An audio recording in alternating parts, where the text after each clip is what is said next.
ಹೆಸರು ಕಾಳು ಬೆಳೆಸಿ ಒಂದು ಹೆಲ್ದಿ ಬ್ರೇಕ್ಫಾಸ್ಟ್ ರೆಸಿಪಿ ಮಾಡ್ತಿದ್ದೀನಿ. ಅದಕ್ಕಾಗಿ 1 ಕಪ್ ಆಗುವಷ್ಟು ಹೆಸರು ಕಾಳು, 1 ಕಪ್ ಆಗುವಷ್ಟು ರೇಷನ್ ಅಕ್ಕಿನ ಒಂದು 4 ಗಂಟೆ ನೆನೆಸ್ಕೊಂಡು ತೊಗೋಬೇಕು. ಹಸಿ ಶುಂಠಿ, ಕರಿಬೇವು ಸೊಪ್ಪು ಮತ್ತು ಹಸಿಮೆಣಸಿನ್ಕಾಯಿ, ಕೊತ್ತಂಬರಿ ಸೊಪ್ಪು ಸೇರಿಸಿ ಸ್ವಲ್ಪ ನೀರು ಹಾಕೊಂಡು ಸ್ಮೂತಾಗಿ ರುಬ್ಕೊಂಡು ತೊಗೋಬೇಕು.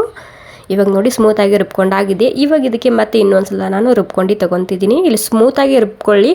ಮತ್ತು ಇದರಲ್ಲಿ ಸ್ವಲ್ಪ ತರಕಾರಿ ಕೂಡ ನಾನಿಲ್ಲಿ ಸೇರಿಸ್ತಿದ್ದೀನಿ. ತರಕಾರಿ ಇಷ್ಟ ಇದ್ದರೆ ಸೇರಿಸ್ಕೊಳ್ಳಿ, ಇಲ್ಲ ಅಂದರೆ ಇಲ್ಲ.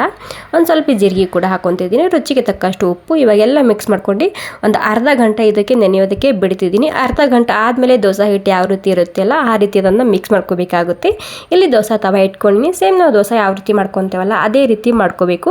ಎರಡು ಕಡೆಗೆ ಬೇಯಿಸ್ಕೊಂಡು ತೊಗೋಬೇಕಾಗುತ್ತೆ. ತುಂಬಾ ಹೆಲ್ದಿ ಆಗಿರುವಂತಹ ಬ್ರೇಕ್ಫಾಸ್ಟ್ ರೆಸಿಪಿ ತಯಾರಾಗುತ್ತೆ. ಟಿಫಿನ್ ಬಾಕ್ಸ್ಗೆ ಮತ್ತು ರಾತ್ರಿ ಊಟಕ್ಕೆ ಮತ್ತು ಬೆಳಗಿನ ತಿಂಡಿಗೆ ಸೂಪರ್ ಆಗಿರುವಂತಹ ಹೆಲ್ದಿ ಬ್ರೇಕ್ಫಾಸ್ಟ್ ರೆಸಿಪಿ ತಯಾರಾಗುತ್ತೆ. Thank you so much. ಈ ಹೆಲ್ದಿ ರೆಸಿಪಿ ಸ್ವಲ್ಪನಾದರೂ ಇಷ್ಟ ಆಗಿದ್ರೆ ಒಂದು ಲೈಕ್ ಮಾಡಿ, ಖಂಡಿತ ಟ್ರೈ ಮಾಡಿ ನೋಡಿ. ತುಂಬಾ ಹೆಲ್ದಿ ಆಗಿರುವಂತಹ recipe. Okay, thank you so much ಎಲ್ರಿಗೂ.